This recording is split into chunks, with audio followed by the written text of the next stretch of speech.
Good morning. Good morning. How's everybody this morning? Good. Thank you. Anybody know what we're talking about this morning? No idea. I was on vacation. I'm sorry. I actually sent out the thing last night. I So saw It didn't it. say? It didn't say? It did. If you read into the description of it, it said what it was.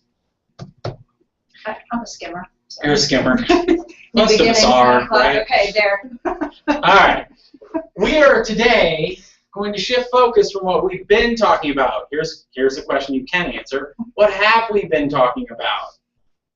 Last week we reviewed. Before that, we've done multiple sessions on the. Listing presentations. Uh-huh. I was, come on guys, you were here, I wasn't here. We've been talking about seller, right? Getting the appointment, pre-qualifying the appointment, doing the drop-off, doing the actual presentation. We went through a listing overview. So what time do you think it is? Time to talk about the other Let's talk side. about buyers. All right. So buyers. Here's the fun part. What's the number one way to get a buyer? Talk. Definitely talk. What's the number one thing to have in real estate to get a buyer? Listing? Exactly. Listings are a great source of buyers. Why? Because it's free advertising. Because you got a little billboard in the front yard, right? People will call you. You can do open houses, all that kind of stuff. So you get sign calls, which is passive, right? What can you do proactively around a listing to get buyers? You can call the homes on the street or homes in the neighborhood and say, hey, Call around. It's just listed. Or just sold, hopefully. Yeah. Just listed, just sold. What other kind of calls could you make?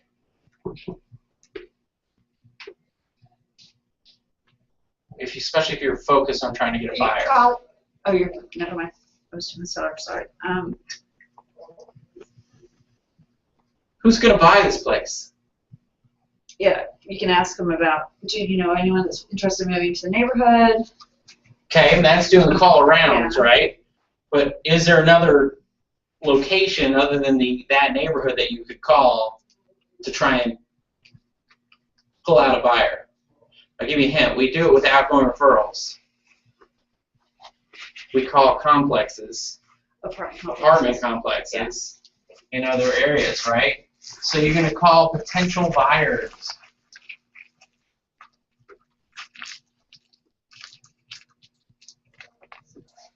So I'm going to call that potential buyer pool call. So that's, depending on what your listing is or the listing is that you're calling for, you got to find, who's the potential buyer for that. If it's a $1 million house, they're probably not moving out of a $1,000 a month apartment complex. But if it's, a $200,000 house, they probably are maybe moving out of an apartment complex. Mm-hmm. Then you got the move up buyers from other neighborhoods, and you got to know, the different areas of what neighborhoods move to what neighborhoods. Who else related to your listing? What else can you do to try and generate buyers? Open houses. Open houses, number one. Next time, we are going to do a session on just open houses. Okay? Because there's a lot of detail that goes into making sure that you have a successful open house and pull business out of it. Don't just stand there for 2 or 3 hours of your life doing nothing. Okay? What else can we use a listing? How else can we use a listing? Maybe not quite as actively, but also, works.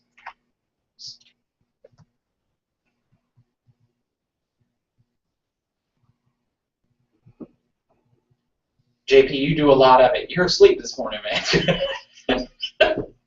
You do a lot of it. You have generated several of them and sent them out. Your spirit of Oh, mailings. Mailings. Yes, just listed.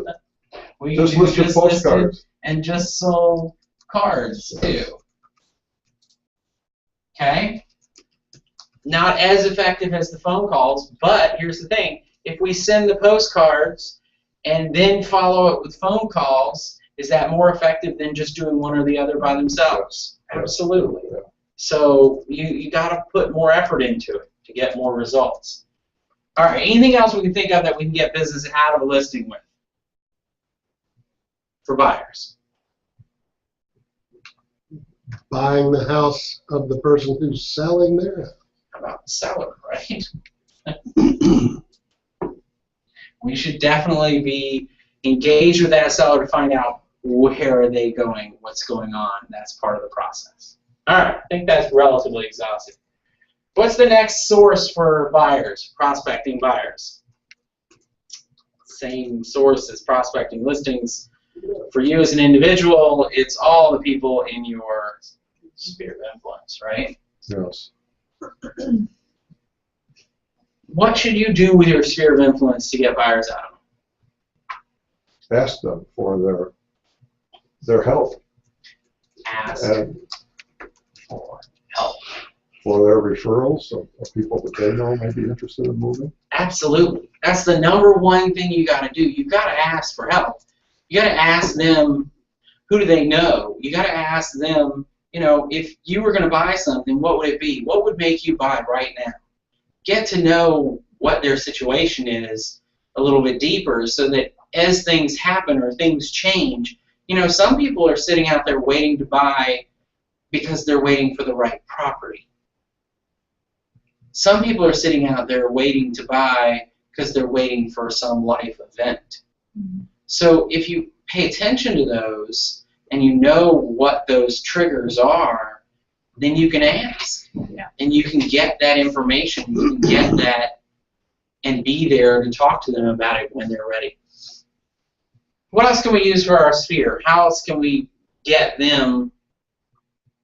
What does our sphere include if we've been in the business for a little while? Ex-clients. Past clients, right? What could those past clients give us that would help us get more business? Their sphere of influence. Well, yeah, they're referrals, connections to the people they know. But even broader, let's think marketing for a second. What's the number one way to get found online? Facebook. Movies. Video, right? Oh, okay. So the number one way to be found online is video.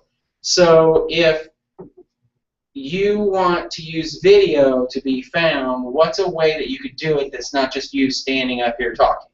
Ask for testimonials for their past clients. Testimonials.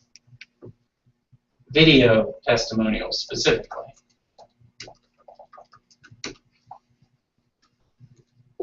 Now, you have to bring them into a studio and makeup and lights and all that kind of stuff, professional camera and editing. It's called a smartphone, right? We take the smartphone out, we hold it up, and you say, I just want to ask you a quick question on video and get your response that I can use as testimonial. Is that all right with you? Great. Great. What was the best thing about working with me? And we're done. Probably done it every time. Right. There you go. Whatever it is. And you can ask, you know, several questions and maybe just use the one that you like the best or use several. You know, I mean, it's up to you on how you use that. What other sources of buyers are there? So this is people we know. This is people related to something we're doing. What else we got? Well, so people that you run into in your day-to-day life. Like I had somebody at Costco approach me, you know, because I had my label, my tag on, so. That brings up a really good point.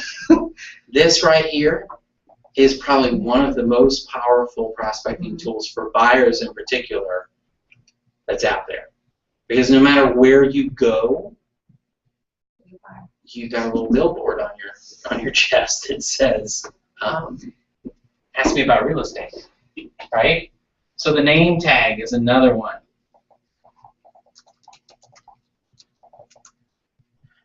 My sister gives me such a hard time. About wearing it? Oh, Oh yeah, no. I mean, you know, it's one of those things. My husband is like, put on your tag. Put on your tag. Well, because he's going to get direct financial benefit from it. My See, sister's like, she's not. why do you want your tag on? I was like, So from that standpoint, you know, it's a win for him as opposed to for her. She thinks it's doesn't. so It's stupid. just annoying, right? she does. Here, let's bring it to the next level. Next time you're out to dinner with your sister, I want you to, when the waitress comes over, I want you to say to the waitress, look, I'm going to double your tip if you find me the name and number of somebody that wants to buy a property in the next month. And before you leave, She would call her. you will, she would, right? She would go, oh, God. But here's the thing. You would then have It's a good a idea. hot lead, and that waitress or waiter would have a better tip. Right. Right? So, I mean, that's the, so when you're out everywhere, you have to ask for business. Now, let's just talk generically. We had the restaurant example. Give me some other examples of times that you've been out that you could find potential business. You said at Costco you had somebody come up and ask you about it. Church, community groups, that kind of thing. Anywhere you are, if you're talking to people, you could end up talking about real estate. Because everybody likes to talk about real estate, right? So, you know, the majority of people will get into a conversation with you about real estate, especially if they know that you're a realtor. And all you have to do is, at some point during that conversation, ask the simple question. So do you know anybody that's looking to buy anything? You know anybody that's moving to Atlanta? You know anybody that's moving? Anything related to asking for business, any variation thereof. It's a simple question during the conversation. The trick is the difference between people that make a lot of money and don't make a lot of money is the people that don't make a lot of money will have those conversations with people and they'll talk about real estate and other markets, this and that, I've been busy and this, that, and the other. Okay, great, nice, have a good day. As opposed to people that make a lot of money will say, oh yeah, the market's this, the market's that, I've been busy, that's great. No, by the way, before we leave, do you know anybody that's looking to buy anything? Right? So it's that simple little switch. And until you get comfortable with always putting that out there and always engaging people not just in the conversation, but closing for business, you're missing so much business. I went to the grocery store to buy cookies for the open house on Sunday, and the young woman that was checking me out, her name was Sky. And she looked at me and she said, "Oh, getting ready for the open house, eh?" I said, "Yes, I am." I said, "Are you interested in buying?" And that's how the conversation started. Good. Simple as that. She recognized what I was doing, and because I had the name tag on. It's not nearly as hard as we make it. We sit in an office and we think to ourselves, how am I going to find people? Am I ever going to talk to somebody? You know, every time I pick up the phone, they don't want to talk to me. Well, okay. So if they don't want to talk to you, find somebody that does. People in the checkout, people at wherever, they will talk to you. So out there everywhere, let's talk specific organizations that you can be a part of. So you have associations, right? Like your HOA or COA, your homeowner association, condo association. What other kind of associations could you have?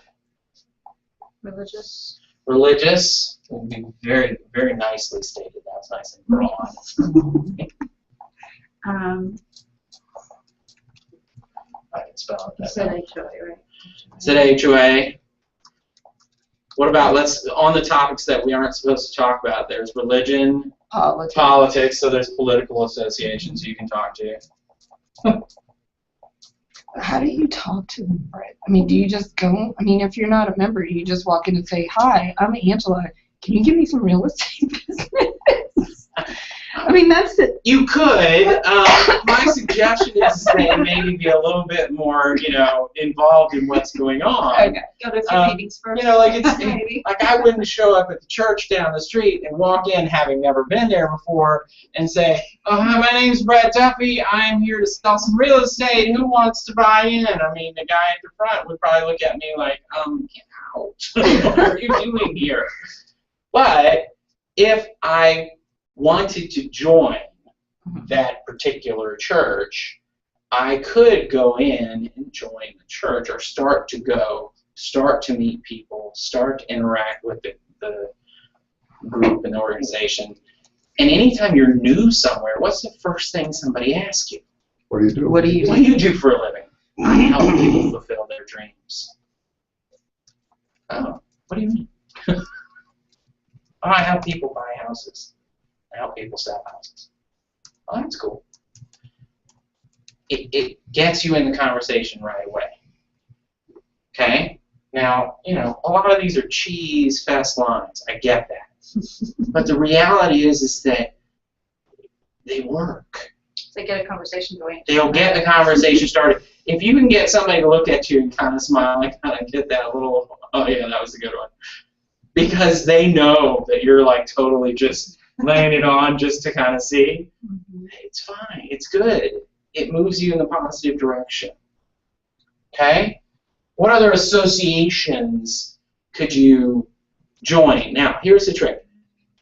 You don't want to join an association just to get real estate business. It has to be an association that you have some interest in. Mm-hmm. Okay? So, going down the political path, if I'm not a Tea Partier person, I shouldn't go to Tea Partier type events, because I'm probably not going to mesh with the conversation, and I'm going to stand out like a sore thumb. I mean, if I'm a long-haired hippie type and I go to a Republican, young Republicans meeting, they're not going to want me to stay, right? Mm-hmm. It's just the reality. So you have to find associations that work for you. So what are some associations outside of the religion and politics world that you could affiliate with? Well, there's outdoor activities. Outdoor. For example, I think there's a group that you can join online that plans outdoor activity. I think it's called Outdoor Atlanta. And now, what you have to be careful of is some of those groups are actually dating groups. Mm-hmm. Well, So there are some outdoor, like I know here in Atlanta, there are some outdoor adventure type groups that are really, their focus is on matchmaking, as opposed to just the outdoor. Now there are also just outdoor activities, so you might go they to. plan hikes, Yeah. bicycle events. And most of the big Like Atlanta sporting Track goods Club. stores, or the Peachtree Running the Club. landscape running club. clubs, all of those have different Yeah. groups that get together, and those are not matchmaking. But just as a warning, be careful that you're not. If you like to play tennis, you can join the tennis club Definitely. in the area. I mean, all kinds of things. Take tennis lessons to get started, and then Yep. become part of it. Hang around the community swimming pool. Lee Wiggins' famous Yeah, it is his famous. He said that. story famous all the time. example. Hang around the community pool. Yeah, Yeah, for some people that doesn't work out. that's Lee's thing. You Yeah. hang She around the said, he pool. said something like it took her 7 times to pass the real estate test, but she's the best real estate agent he knows because she talks to everybody. Yeah. And so that Well, was yeah. his story. One of the major skills that you need is to be able to talk to everyone. I think there are a few others that make a good agent, but that's a whole other conversation. All right, so outdoor activities, sports, pools, Chamber of Commerce. chambers. Here's a tip. We are members of the Dunwoody Chamber of Commerce. And so if you want to attend like I'm trying to think of what it's called now. It's something very Mixers. non-PC. It's like Chamber and Heels or something like Well, they that. have It's the breakfast. women's only Yeah. lunches Oh, yeah, or yeah, dinners or something I like think that. it is. Chamber and Call Heels. that, Is yeah. that what it's Yeah. called? I think. I That's think it's called close that. anyway. I know it has heels in it, and I always thought that was like, really? Like, if I had said that, somebody would be so mad at me, but That's what it's called. So, but there's different sub-organizations within it. You can get involved and be participatory and those sorts of things. What about the board of realtors? Should we do stuff with them? So here's a question. We're prospecting for buyers, right? Mhm. So if I go down to the Atlanta board and I talk to all my fellow agents, am I going to get any buyers? No, Why not? because they're all agents and they want I mean, I'm not going to work with any of them as buyers. They're going to be agents themselves, right? Mhm. So I personally don't think that doing a lot of networking. Now, there are other benefits and other side things to being involved at the board, and that's a whole other thing, but it's not to generate business. Many, many years ago, you had to network and know all the agents in town so that you'd know what property was available. Mhm. We don't need that anymore. Mhm. So, not necessarily. Is something like your membership or your contributions to and participation in charities, like Habitat for Humanity or those kinds of things? Because especially Habitat for Humanity, everybody talks to everybody at Habitat builds. Yep. So you really And another good example is, so for instance, as a board of realtors, we're doing a habitat build. Mhm. And as a company, we're doing a habitat build. Those are great days to go because you're kind of there with your colleagues and whatever. You gotta go with my husband's company. But yeah, it's better to go with someone else. You can call up Habitat anytime. They will always add you to a volunteer. Like, they never ever turn down volunteers. We always go to the They will Clark Howard. coordinate when you can go, and then you can actually talk to Mhm. potential clients Yeah, it's instead a of great way to meet. other agents. Mhm. Although it's fun to go with other agents because it's kind of just an interesting, fun outing too. I've done that numerous times. What else? Some other activity groups, The Junior League of Atlanta. junior leagues. Yeah, I'm not quite sure how to do that since half of them are already realtors. And that's you kind of have to be careful of. Okay, so that brings up a good point. If you go to your homeowners association meeting Mhm. and there's 15 people there and 12 of them are real estate agents, you don't need to go back. Yeah, not worth their time. I mean, you might go back from being a part of the homeowners thing, but not for getting business, right? Because if 12 of the agent, that's not reasonable. Schools. If you Schools are have another children, huge one. I wouldn't go there if I didn't have children, but if you have children in a school, I think that falls in the pool category too. If you don't fit at the pool, yeah. although you Well- don't have to have kids to go to a pool. Also, you can advertise for fairly inexpensive at schools. Depends on the school. Oh, I'll tell you, some of Montgomery. them are very expensive. to At Montgomery, advertise. they do a weekly, I think it's either weekly or bi-monthly newsletter, Mhm. and so it's electronic. So it doesn't really cost them anything to send it out. Right. So the fees to actually advertise in there are Yeah. not that expensive. I haven't done it because I don't really see a lot of benefit of it yet. When I taught, same thing I was approached by the high school to do their. To do That their is expensive, and I don't think it'll give me any business. So I was like, thank you. but Well, no. 20 years from now, when somebody opens their yearbook Yeah, and wants to but, look oh, back, she's oh, really she said, I saw somebody last night. Oh, look at this, Kate. She's. Yeah. Uh, But you What do can you- what do sponsor you school think? events though, you can sponsor school events. and then you get. I know agents that have gotten a ton of business out of schools. Now, I know you mentioned that that school particularly has an online newsletter. In the past, I've known elementary schools that had printed newsletters, and the agent actually volunteered to to deliver. print them Oh. all. And that was a huge savings to the school, and it Mhm. didn't cost her much anything because the office agreed to run the copies for next to nothing. And it had her, it just in the very bottom, it just said, Printed by or. printed thanks to, so-and-so Cole Banker. And so it was a huge succce for that. Yeah, I think And, most it's schools just have many gone different, paperless now, I think. I think so, but What do you think about print advertising itself, other than you know, the traditional postcards and letters Okay. and stuff. That what I'm thinking about is what you just mentioned, but community newspapers like Yeah, Family Crier. Or the Crier or the Buzz or whatever it may be. Have you ever done any of that? Has any Well, of I that mean, work? we do it almost every week on the back of the car. Yeah, I know, As but I'm moms. talking about smaller classifieds. Well, I know Terry Goldman, about a year ago, I think, she did a quarter page or something, and it wasn't on the back. It was within, and it was after she'd sold a house. So she was advertising that, hey, I've sold this house in Dunwoody. And I don't know how effective it was, but she did it, and it was not on the back page, so I assume that was her own individual thing that she does. I want to know if that's effective at all. Here's I the wouldn't thing with think so. print.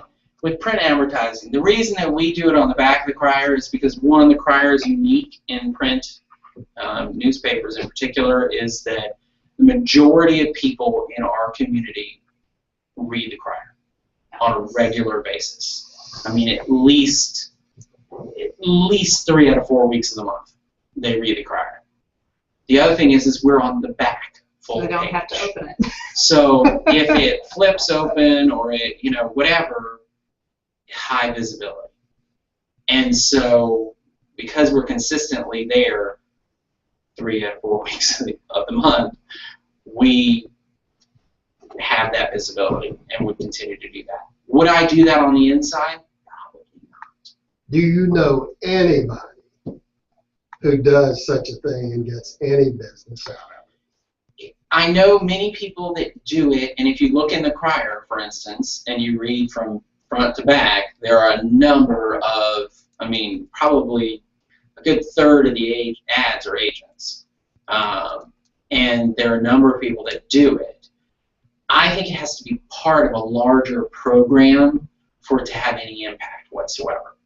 So you've got really high-touch people, powerful listing agents that are doing it as a part of other marketing programs that have their name out there on not only just signs around the neighborhood, but also, shopping carts and the billboardy type things and the, different other different things out there.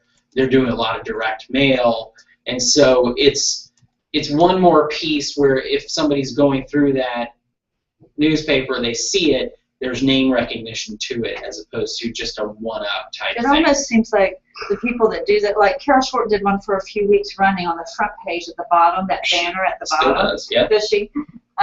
It almost seems like the people that do that are the people that already have a huge following. So they're like, I know that Robin does the flags at the 4th of July parade. They all have her name on it. She has a thing at the bus stop, I believe. She's at the car wash. She's everywhere. Well, because, the more money you make, the more money you spend, the Right. more money you Yeah, make. she's Right. over here in the sandwich It's a shop. cycle. Yeah, she's everywhere. That's those little billboards that somebody geniusly came up with the electronic picture frames, Mm-hmm. and they rotate through. They're like mini versions of the big electronic billboards. Well, one of the reasons I asked that question is that there is a segment of dinosaurs still around Absolutely. that don't go to the internet for Correct. anything, right? And for example, in my group, I hear people always talking about, boy, I wish I could find a place, one level, they're ready to get out of wherever they are and buy something else, which is hard to find. And I'm wondering how to reach that group, Well, and print ads in newspapers is probably targeted towards them. The problem with most newspapers is They're once a month. invisibility. They're once a month, for one thing. Well, depending on which one it is. Yeah. And they're extremely expensive. Yeah. If you think about for the cost of one ad in like the Reporter in Brookhaven, you could probably do 4 mailings. Really. to a targeted area. I mean, they're really expensive. Oh, we looked into it, remember? I mean, it's $600, I know. $700, $800 to Yeah, get a decent yeah, yeah, size. yeah. Because you can't do the Yeah, but business that was a card different time. size. If you only do the business card size, Nobody nobody's sees going it. to see that. Nobody sees it. It's got to be big enough that somebody's going to actually notice it. It's got to stand out and say something that actually catches somebody's attention. And it has to be repeated regularly. It can't. so It's got to be repeated retained. regularly, so you can't do it just once. that- Right. So now you're spending, how much when you could try to target market, and the key would be, for you, you're targeting, a specific demographic to try and get, to help them in that particular situation. You're looking for people that want to buy one-level places to downsize. Yeah, but I don't know how to get to them. Well, and so we just have to figure out, who that is most likely and how do we hit it. Do we need to blanket areas? Is it more effective to do every door direct and blanket it? But start sending out that message. Start talking to them through the postcards and with your phone conversations. It's got to be a multi-step. No one piece works by itself as effectively as it does when you combine them together. And that's true for prospecting for buyers or prospecting for anything. You've got to have multi-approach to it. The problem is that most print advertisers, and I say this as having been a part of a family that was a part of that for many years, what they believe their reach is and what their real reach is are usually two very different things. Really, you think so? Oh, absolutely. Because they know how many papers they print. Yeah. And they know how many doors it goes to or, times they put it out. Mm-hmm. A lot of newspapers don't keep track, especially the ones that just put them somewhere and people come and get them. Yeah. They don't keep track of how many they pick up. Right. So they print, 50,000 newspapers a week or whatever, and that's their circulation. Well, only 10,000 of them get picked up because the other 40,000 go in the trash. Now that's excessive, but you know what I mean. Mm-hmm. Yeah. They don't keep track of. Now some do. Some are better than others, and so I'm not trying to pick anyone out, but you just have to be real careful about their numbers compared to what reality is. And so you want to talk around the community. You want to go somewhere where there's a stack of those and sit and watch it for a while and see, do people that come in pick those up or not? Do they, if they pick them up and they sit down with their cup of coffee and a donut or whatever, do they actually look through it? Do they just read the front page? Do they, what is their experience with it? And talk to people in the area, other people that live and, are covered by that area, and ask them. I pick them up all the time and I read the ads.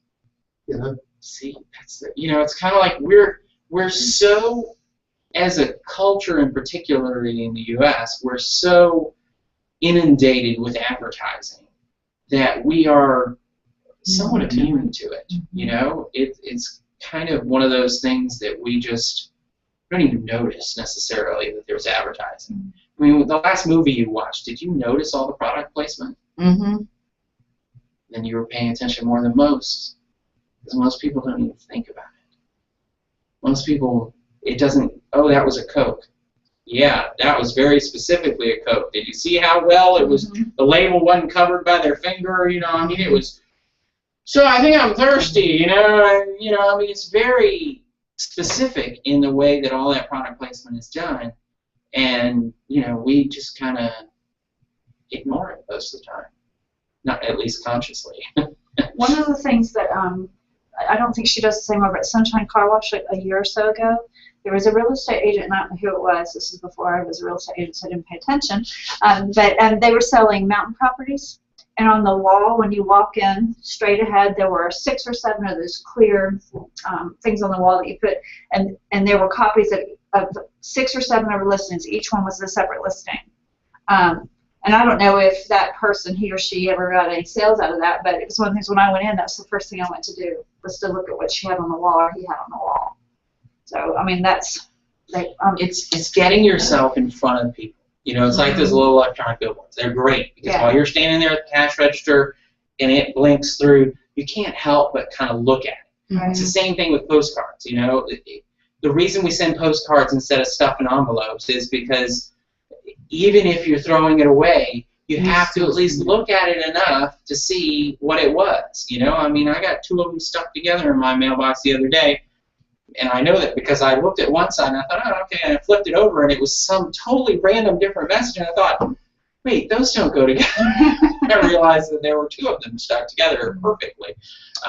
So is that I mean, I guess for us, Brett, we're new. I mean, I don't know about the rest of you, but my resources are limited yes. in terms of until I become listing queen or listing king.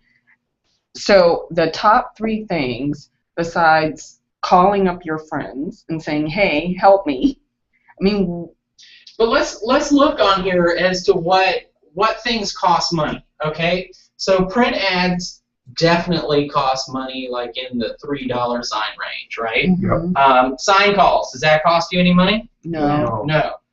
Call arounds? No. No. Potential buyer pool calls? No. No. Open houses, does that cost you any money? A little bit. Well, Might if you buy cookies. You know. That's So one. we'll put a $1 sign next to it, maybe. Just listed, just sold cards, definitely going to cost you money, right? We'll throw a couple on that one. Talking to the seller about where they're going, no money, right? Asking your sphere for help and getting video testimonials, either of those going to cost you any money? Your name tag, did that cost you any money? Nope. business cards cost a little money, but No, no, not for no, they us. don't. No. Get out free.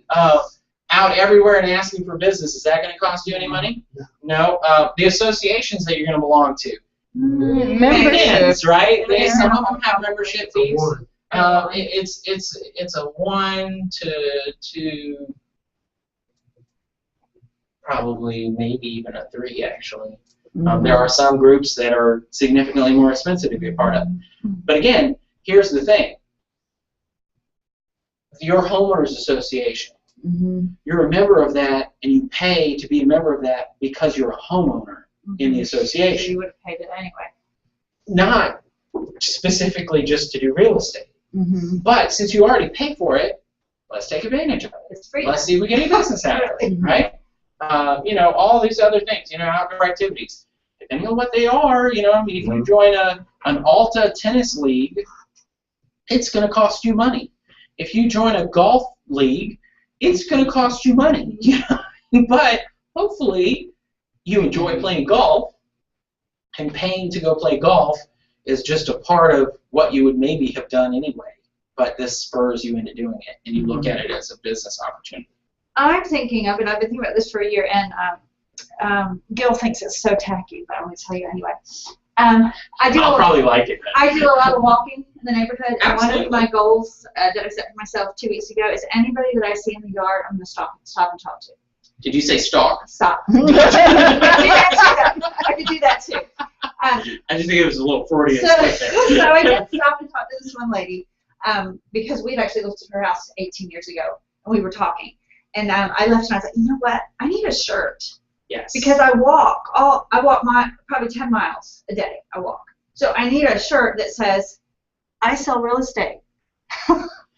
One of give our me, agents is you know, with my name infamous on the for back. always Do a wanting sandwich to movie. win No, that's not t-shirts possible. at like sales meetings and stuff, so that she can wear them to go work out, Yeah. or wear them when she walks. Well, in I had the neighborhood. same idea of going to the And so beer you shop. just have a Cole Banker shirt on, and usually it's enough to get this. Now, you could get one printed with, you know, I'm going to slip get my little daughter saying that says, to design you know, Yeah.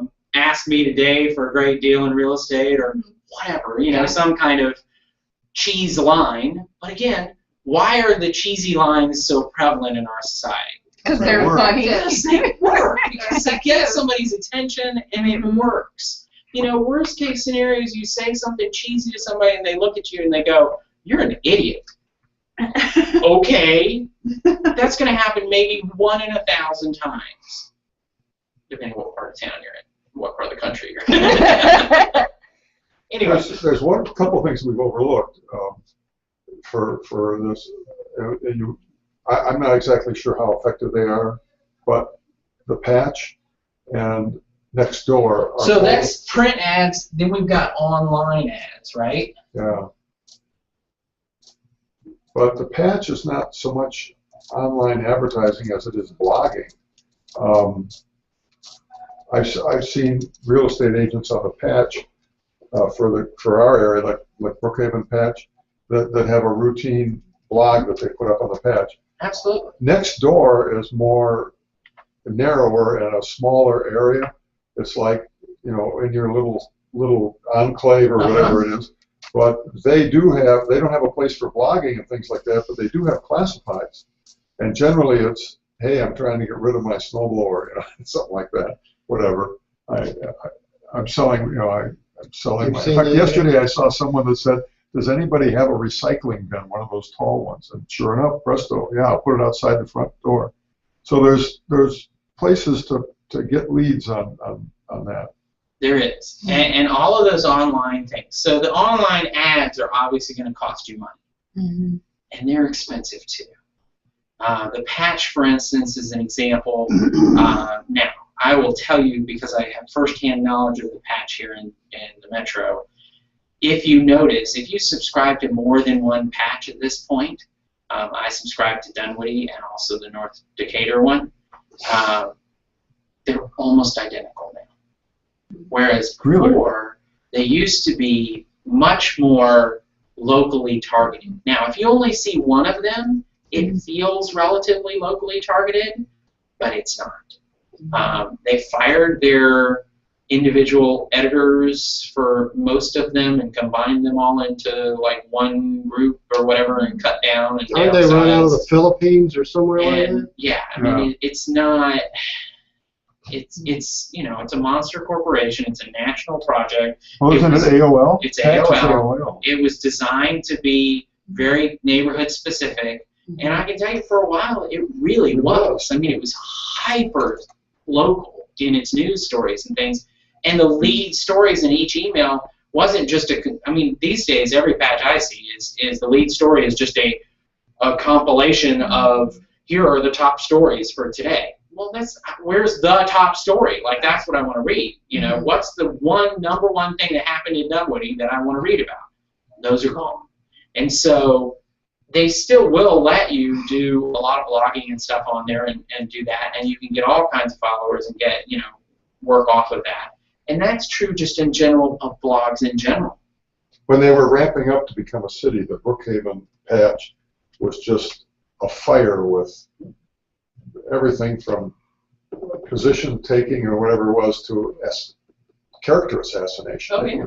Incredible what was going on. No, I mean, and it's just basically an open free-for-all forum. Yeah. And which is great because it gets a lot of people involved in a lot of conversation. Now, sometimes it goes so bad sideways that people get turned off and don't look at it, but generally speaking, people wrangle it around. But it was very specific and very narrow just for Brookhaven at that time. And so what you can use is any of those sources, anywhere you can blog, anywhere you can talk about. What about Zillow, Trulia? Well, you can get a website on Zillow and Trulia. I mean, they'll sell you anything, but it's expensive. But we have it free. We have enhancements on Zillow and Trulia, and if you do the Fab Plus, you get more enhancement with your profile and stuff. But even better than that, in most of these sites, there are sections where consumers are asking real estate related questions.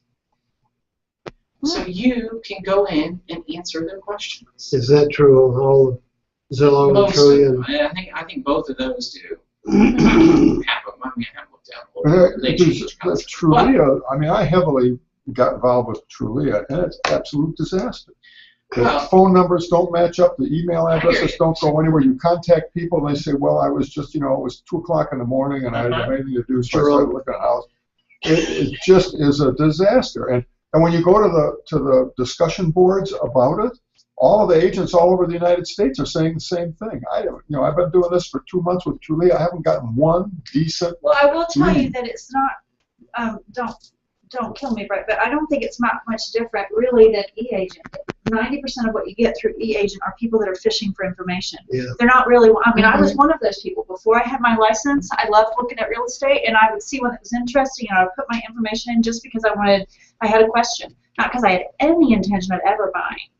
But at least with eAgent, they have to put in their email and their phone number, otherwise it doesn't get, at least that's what Well, she said. the problem is, so does some of these others, but there's no check that it's a real live email address, that it works. Well, I don't think there is on eAgent either, because there's a button in there after you follow up, bogus, and that means bogus email, bogus phone, And it whatever. depends on what, for our system, it depends on what time of day. Yeah. Because there are different times of day where they are scrubbed, and, at 2 a.m. they're Right. not scrubbed. Right. Nobody's sitting up staring at the computer at that point.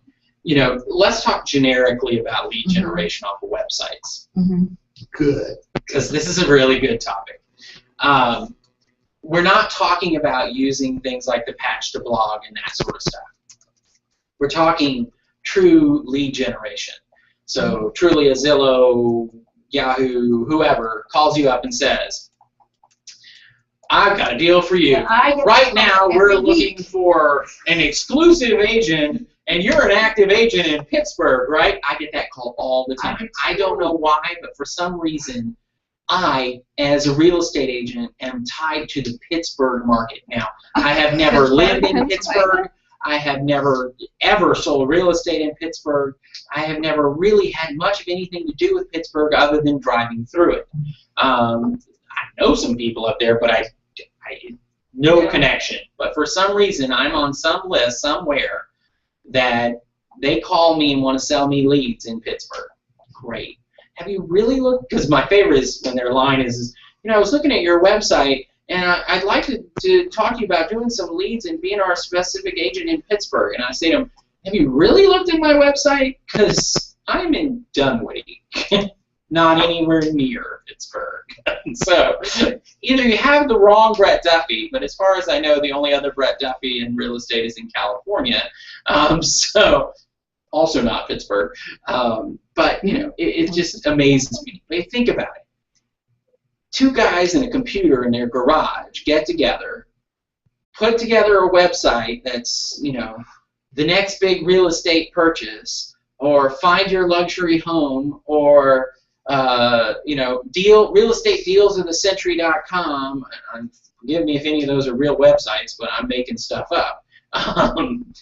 And they call people up and they say, we've got this great website. We get 1,000 hits a week or a day or whatever, an hour, and we got leads. We got to have agents that work these leads. We will sell them to you for $25 a piece, $50 a piece, $100 a piece. You can buy into the program for $97 a month and get unlimited leads. Whatever the scenario is, there's some setup that they're going to give you leads off the internet. Where do 90% of buyers start their search? On the internet. Online, right? So it YouTube.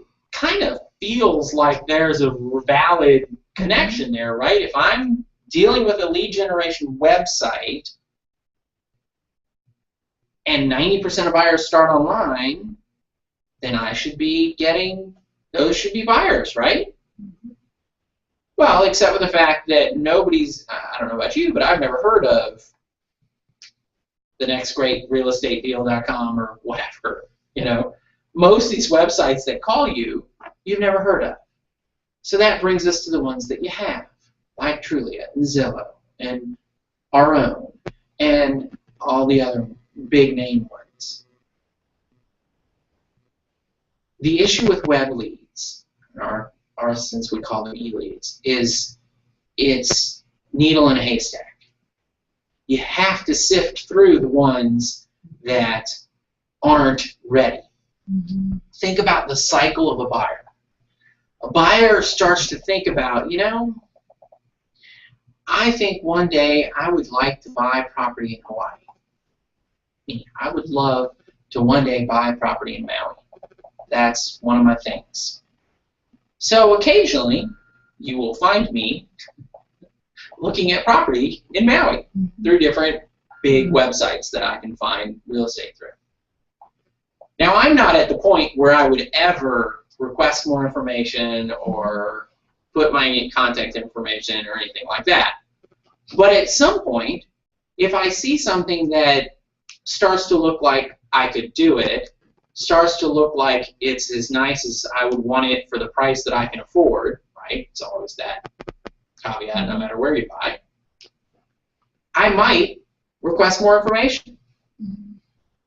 Now, I might still be 6 months or a year or more from actually buying a place like that or anything. But am I a potential buyer down the road? Mm-hmm. Absolutely. So here's the thing about e-leads, or website leads. Incubate, incubate, incubate, incubate. Put them on your drip campaign. Put them in your database and touch base with them on a regular basis. Even if they never respond to you, make sure you are sending them something that says, I am a professional realtor. This is the area I cover. Here's what you should know.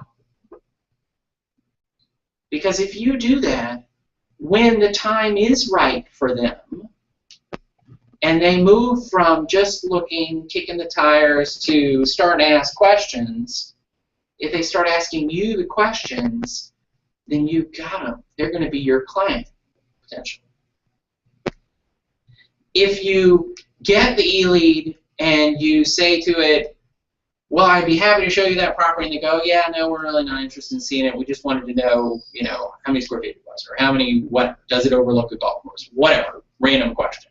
And you go, okay, answer the question, move on. Never talk to them again.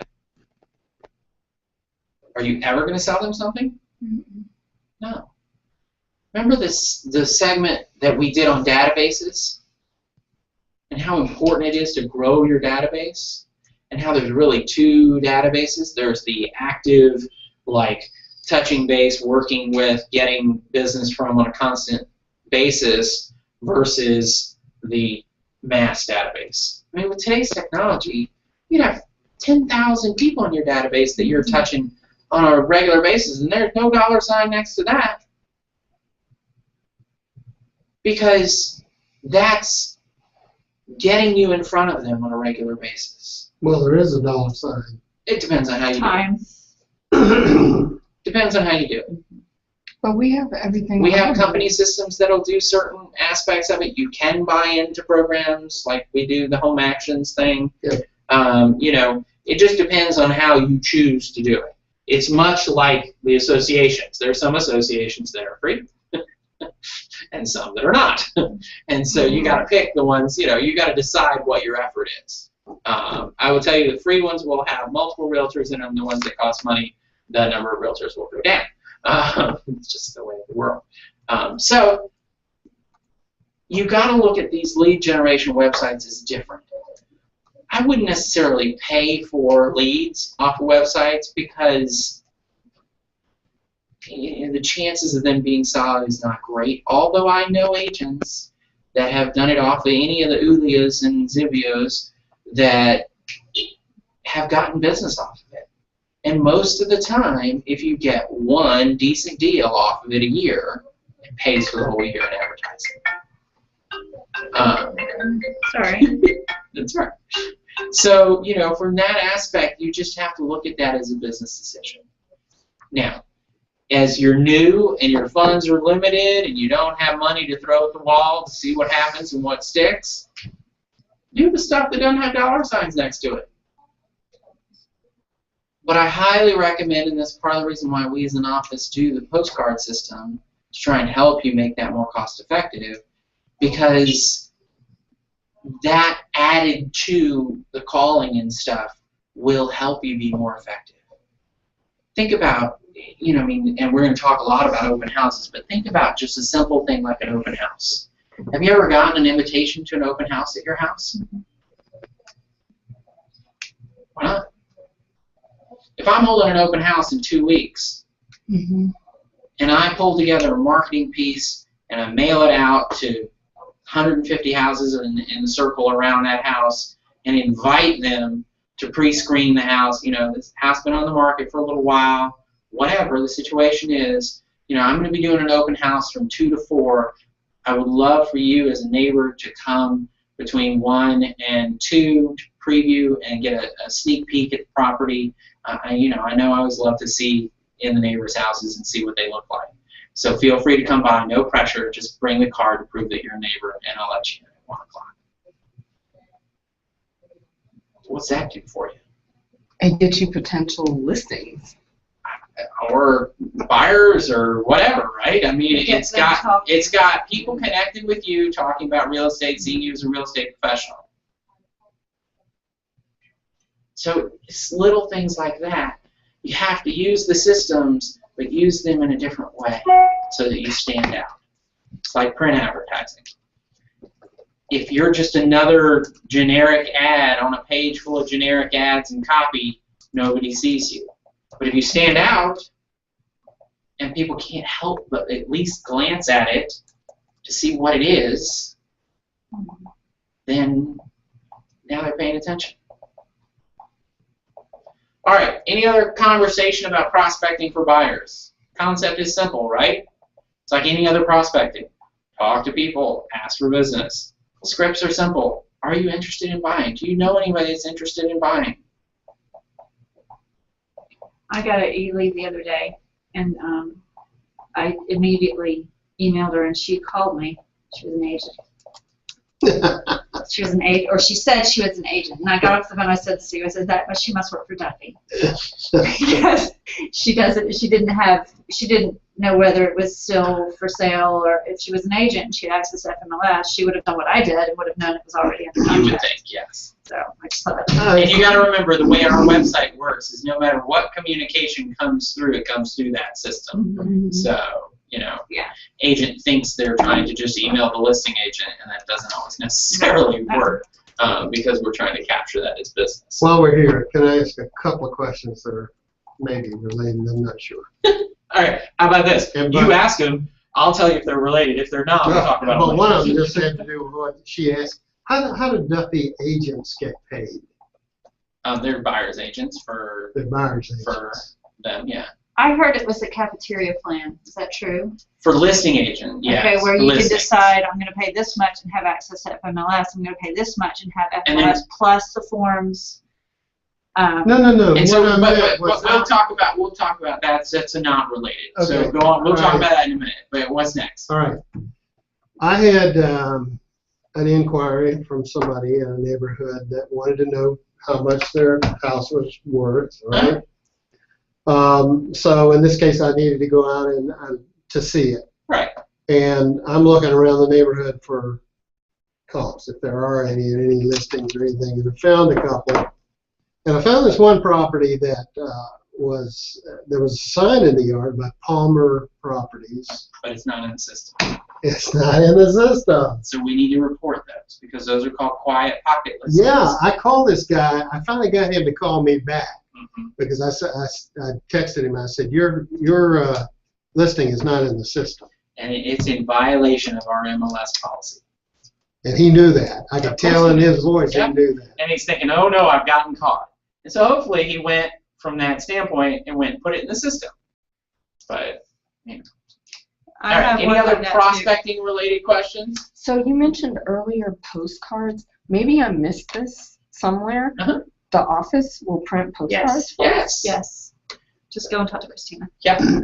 We print postcards by the For free. 1,000. For free. You have to pay to deliver them or deliver them yourself, which you can do walking around the neighborhood. But It's 34 we cents print if you do the forward on a page, which is what I've been doing. Oh, and then they're- every door direct is 17 cents. Oh, 17.5 cents. 17.5 cents. And that's what I'm working on, but I haven't gotten that done yet. It's, I mean, to me, it's now you can't Is that use how it we- to do your sphere. You have to do geo farming with every door direct because Yeah. it's so could we? You know what you were saying earlier? It's like the neighborhood. You've got the listing. Could we use that every door direct? you could find a postal route. It would be big. It Most of the Yeah, routes postal are. routes are relatively big. You're I talking mean, think about it. You know, it's a 350 person in to a truck 900. driving around going to all the mailboxes. So they're going to go to a lot of them in one day, right? And so it's their whole route. You can't just do part of it. Yeah, every door direct is a postal route. So go to the website. But It's very cost friendly. effectively, you know, you can do twice as many because it's half as expensive. Mhm. All right, thank you guys. We'll see you next week. And we will talk about what next week? If you go to Buyers. Open houses. Oh, open house. where. We And when talked about does it get buyers on? today. We did talk about fires Did today. you sleep?